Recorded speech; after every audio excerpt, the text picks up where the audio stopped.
మోకాలు మార్పిడి సర్జరీ అందుబాటులోకి వచ్చాక మోకాళ్ల నొప్పుల బాధలు చాలా వరకు తగ్గిపోయాయి.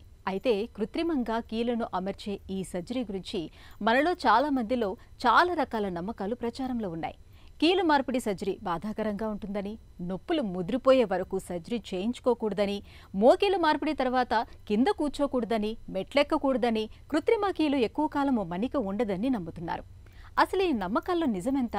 మోకాలు మార్పిడి సర్జరీపై సామాన్య జనంలో ప్రచారంలో ఉన్న నమ్మకాలు, వాటిలోని నిజానిజాల గురించి డాక్టర్ని అడిగి ఇప్పుడు తెలుసుకుందాం.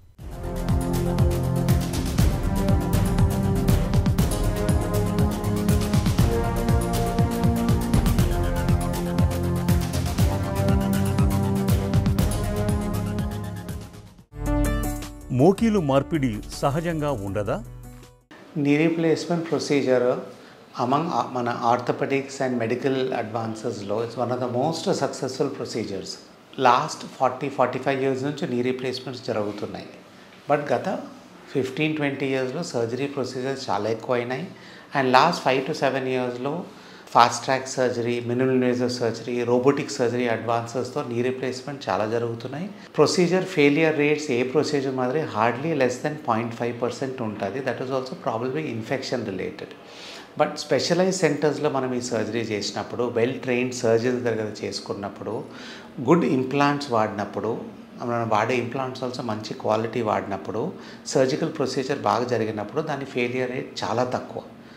యూజువలీ నీ రీప్లేస్మెంట్ చేసిన తర్వాత ఒక 100 మందికి మనం ఆపరేట్ చేసినామనుకోండి, 95% పేషెంట్స్కి అవి 20 years వస్తాయి. కొంతమందికి వేరే కారణంగా ఏమైనా డ్యామేజ్ అయి ఉండొచ్చు, కానీ success of the procedure of knee replacement is very very good. దాని గురించి డౌట్ ఏం పడేది లేదు. మోకాలు మార్పిడి కేవలం వృద్ధులకే పరిమితమా? రీప్లేస్మెంట్ సర్జరీ అంటే ఎప్పుడు చేస్తాం? అది మనకు మోకాళ్ళ అరుగుదల, హిప్ అరుగుదల లేట్ స్టేజ్ వచ్చినప్పుడు. అంటే అరుగుదల వచ్చేదే మనకు 45-50 తర్వాత. బట్ ఇమీడియట్గా సర్జరీ అవసరం పడే ఛాన్సెస్ తక్కువ ఉంటాయి. యూజువలీ 90% ఆఫ్ పేషెంట్స్ మనం నీ రీప్లేస్మెంట్, హిప్ రీప్లేస్మెంట్ చేసేది mostly knee replacement. Hip replacements చిన్న వయసులోనే అవుతుంటాయి, కానీ నీ రీప్లేస్మెంట్స్ యూజువలీ మనం చేసేది only after the age of 50. Most cases ఆ 60 years పైనే ఉంటాయి. కొంతమంది ఆర్థరైటిస్ పెరిగే కొద్దీ మేనేజ్ చేసుకోలేకపోతే, నడవలేకపోతే, కొంతమందికి ఈవెన్ 70, 80, 85, 90లో కానీ సర్జరీస్ చేస్తుంటాం. ద బేసిక్ ఇండికేషన్ మనం ఎప్పుడు సర్జరీ చేయాలంటే వాళ్ళకి నొప్పులు ఎక్కువ ఉన్నప్పుడు, నడక చేత కానప్పుడు, అండ్ వాళ్ళ ఎక్స్రేలో కానీ స్టేజ్ 4 ఆర్థరైటిస్ మనకు కనపడాల. సో కొంతమందికి పెయిన్స్ ఎక్కువ ఉంటాయి కానీ అరుగుదల ఎక్స్రేలో అంత ఉండదు. అప్పుడు మనకు వేరే ట్రీట్మెంట్ ఆప్షన్స్ ఉంటాయి. లేట్ స్టేజ్ ఆర్థరైటిస్ వచ్చి నడవలేని పరిస్థితి, నడక కష్టంగా ఉన్నప్పుడు రీప్లేస్మెంట్ చేస్తాం. మోకాలు మార్పిడి కోసం ఎక్కువ కాలం వేచి చూడటం మంచిదా? సో మనం రైట్ టైం ఎప్పుడు అని డిస్కస్ చేసే పాయింట్స్ మనం చూసేది based on age, based on their difficulty. అంటే ఎంత కష్టం ఉంది వాళ్ళకి, ఆర్థరైటిస్ ఏ స్టేజ్లో ఉంది, ఎంత డ్యామేజ్ ఉంది. డ్యామేజ్ ఎక్కువ ఉన్నప్పుడు మనం చేయాల్సి వస్తుంది. లేట్ చేసే కొద్దీ దాంతో పెద్ద అడ్వాంటేజ్ ఉండదు. కొంతమంది పేషెంట్స్ అంటారు, సార్ మాకు వేరే డాక్టర్ చెప్పినారు బొత్తిగా చేత అయ్యేంతవరకు చేయవద్దు అని. అది కానీ చేసే తప్పే. నా supposing somebody comes at age of 75, last 10-15 years వాళ్ళు బొత్తి నడక చేత కానప్పుడు పూర్తిగా లేట్ స్టేజ్లో చేసినప్పుడు వాళ్ళ రికవరీ ఆల్సో లేట్ ఉంటుంది. సో చాలా డిలే చేయకూడదు సర్జరీ, చాలా ఎర్లీగా కానీ చేసుకోకూడదు. సో మోకాలు నొప్పి వచ్చినప్పుడు, ఇంట్లో మనం నడిచే చేత కానప్పుడు, బయటికి పోయి మనం తిరిగేది అన్ని కష్టంగా ఉన్నప్పుడు సర్జరీ చేసుకునేది ఐడియల్ టైం. చాలా లేట్గా వెయిట్ చేస్తే అంతలోపల వాళ్ళ మసిల్స్ ఆల్సో డ్యామేజ్ అయిపోయి ఉంటాయి, బోన్స్ ఆల్సో వీకెన్ అయిపోయి ఉంటాయి. సర్జరీ చేస్తే రికవరీ ఉంటుంది, but it will not be as good as the right stage. కృత్రిమ కీళ్ళన్నీ ఒకే రకంగా ఉంటాయా? ఆర్థరైటిస్ వచ్చినప్పుడు మనం మామూలుగా రీప్లేస్ చేసే ఇంప్లాంట్స్ వేరే రకాలు ఉంటాయి. దాంట్లో నీ రీప్లేస్మెంట్లో మనం ఇప్పుడు కరెంట్గా వాడేటివన్నీ ఇంప్లాంట్స్ అన్నీ ఇంటర్నేషనల్ బ్రాండ్సే వాడుతున్నాం. Why we use the foreign brands, మనకి ఇండియన్ బ్రాండ్స్ ఆల్సో స్లోగా డెవలప్ అవుతున్నాయి, బట్ దాంట్లోకి మన లాంగ్ టర్మ్ రిజల్ట్స్ లేవు.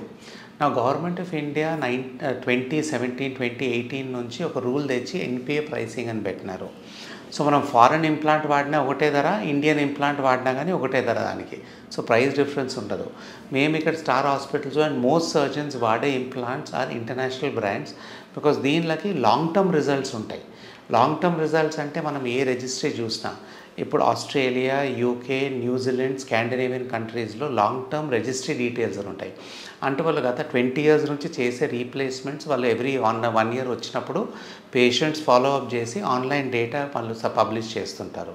సో వాళ్ళకి దాంట్లో రిజిస్ట్రీస్లో ఏ ఇంప్లాంట్, ఏ ఆర్థరైటిక్ జాయింట్కి మనం ఏ ఇంప్లాంట్ వాడుతున్నామో, ఏది సక్సెస్ఫుల్ ఉందో మనకు ఈజీగా ఆన్లైన్ తెలుస్తుంది. సో ఏది సక్సెస్ ఉందో ఆ సేమ్ ఇంప్లాంట్స్ మనం ఇక్కడ వాడుతున్నాం ఇప్పుడు.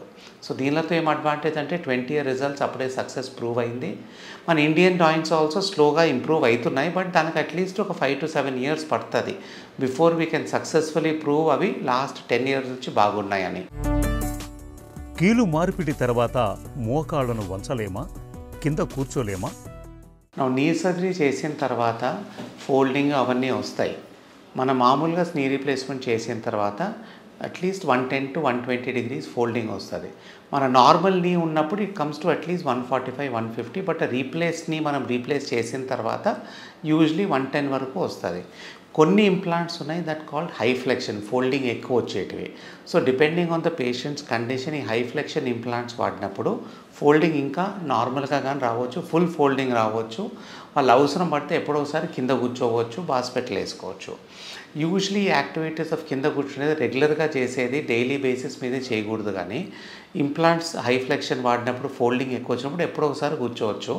దాంతో పెద్ద నష్టమయ్యేది లేదు. కానీ రోజు ఈ యాక్టివిటీ చేస్తే ప్రాబ్లమ్స్ ఉంటాయి. మోకీలు మార్పిడి తర్వాత మళ్ళీ 10 ఏళ్లకు సర్జరీ అవసరమవుతుందా? సో చాలామంది అనుకుంటారు సార్ మనం నీ రీప్లేస్మెంట్ చేసిన తర్వాత లైఫ్ వచ్చేది 10 years అని. అది చాలా తప్పండి. నేను గత 20 years నుంచి నీ రీప్లేస్మెంట్స్ చేస్తున్నాం హైదరాబాద్లో. అండ్ ఇంటర్నేషనల్లో కానీ చాలా ఫాలోఅప్ స్టడీస్ ఉన్నాయి in various registries. Any knee replacement చేసేది బై అండ్ లార్జ్ 20 years వరకు 95% వరకు రావాల్సిందే if the surgery has been done well. And also the implants are of decent quality, good quality. Standard implants ఏం వాడినా కానీ surgery సరిగా చేస్తే ఈజీగా 20 years వరకు వస్తాయి. దాని తర్వాత స్లోగా ఫెయిలియర్ ఛాన్సెస్ ఉండొచ్చు. బట్ ఇప్పుడు కానీ ఎప్పుడైనా ప్రాబ్లం ఉంటే మళ్ళీ రీప్లేస్మెంట్ చేసుకోవచ్చు. బట్ పేషెంట్ వయసు అంత లోపల 75, 80 ఏళ్ళు ఉండొచ్చు. అప్పుడు కానీ ప్రాబ్లం లేకుండా సెకండ్ సర్జరీ ఆల్సో ఈజీగా చేయవచ్చు. ఆ సెకండ్ సర్జరీ చేసినప్పుడు we don't use the same implants that were used earlier. ఆ డిజైన్ వేరే, దాన్ని రివిజన్ నీ రీప్లేస్మెంట్ ఇంప్లాంట్స్ అని వేరే టైప్ ఆఫ్ ఇంప్లాంట్స్ వస్తాయి. బికాజ్ ఈ లాస్ట్ 20 yearsలో ఆ లిగమెంట్స్, బోన్స్ కొంచెం డ్యామేజ్ అయింటాయి. ఆ రివిజన్ ఇంప్లాంట్స్ వాడితే రిజల్ట్స్ అన్నీ బాగుంటాయి and patient can get back to the routine activities within a month at least.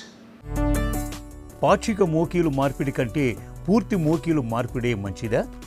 Partial replacement అంటే దాన్ని ఓన్లీ ఎక్కడ డ్యామేజ్ అయిందో ఆ పార్టే ఒక పార్ట్ రీప్లేస్ చేసేది. కొంతమందికి ఏం చేస్తామంటే డ్యామేజ్ అయిన పార్ట్ కాక ఇంకో పార్ట్ ఆల్సో కొంచెం కొంచెం డ్యామేజ్ అయింటే సో అప్పుడు టోటల్ని రీప్లేస్మెంట్ చేస్తాము. సో బై అండ్ లార్జ్ ఒక 100 మంది పేషెంట్స్ని చూస్తే అట్లీస్ట్ ఓన్లీ 10% పేషెంట్స్ మనకు పార్షియల్ నీ రీప్లేస్మెంట్కి క్యాండిడేట్స్ ఉంటారు. మిగతా 90% పేషెంట్స్ టోటల్ నీ రీప్లేస్మెంటే క్యాండిడేట్స్ ఫిట్ అవుతారు. బికాజ్ ఆ పార్షియల్ చేసినా కానీ కొన్ని సంవత్సరాల తర్వాత ఇంకో పార్ట్ డ్యామేజ్ కావచ్చు, అప్పుడు దాన్ని మళ్ళీ చేయాల్సి వస్తుంది. And considering right now total knee replacement success చాలా బాగుంది. లాస్ట్ 20 yearsలో చాలా రిజల్ట్స్ బాగున్నాయి. సో మోస్ట్ పేషెంట్స్ మనం అడాప్ట్ చేసేది టోటల్ నీ రీప్లేస్మెంట్. కానీ ఫ్యూ సెక్షన్ ఆఫ్ పేషెంట్స్ ఉంటారు who are very active, who only one పార్టే డ్యామేజ్ అయినప్పుడు అప్పుడు పార్షియల్ ఆల్సో చేయవచ్చు. మోకీలు మార్పిడి తర్వాత పరుగెత్తటం, ఆటలు ఆడటం చేయొచ్చా? నీ రీప్లేస్మెంట్ అయిపోయిన తర్వాత ఏమేమి యాక్టివిటీస్ చేసుకోవచ్చు అని చాలామంది పేషెంట్స్ అడుగుతారు.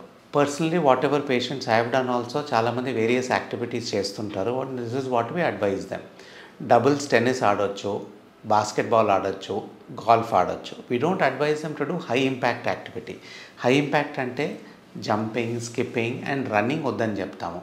రొటీన్ వాకింగ్ చేసుకోవచ్చు, రొటీన్ లైట్ స్పోర్ట్స్ ఆడవచ్చు, టెన్నిస్ ఆడవచ్చు, ఇవన్నీ చేసుకోవచ్చు. There is no major negative impact. But high impact activity చేసేది, స్క్వాట్స్ చేసేది, ఎక్కువ కింద కూర్చునేది స్లోగా చేసుకోవాలి. రన్నింగ్ అయితే డెఫినెట్గా కొంచెం అవాయిడ్ చేయమంటాము ఆఫ్టర్ నీ రీప్లేస్మెంట్. ఒకప్పటితో పోలిస్తే ఇవాళ మోకీలు మార్పిడి సర్జరీకి సంబంధించి విప్లవాత్మక మార్పులు ఎన్నో వచ్చాయి. కృత్రిమ కీళ్ల మన్నిక కూడా సగటున 20 ఏళ్లకు పైనే ఉంటుంది. ఈ నేపథ్యంలో మోకీలు మార్పిడికి సంబంధించిన భయాలు అర్ధరహితమనే చెప్పుకోవాలి. సందేహాలు వీడి సకాలంలో సర్జరీ చేయించుకుంటే మోకాళ్ల నొప్పులను ఇట్టే వదిలించుకోవచ్చు.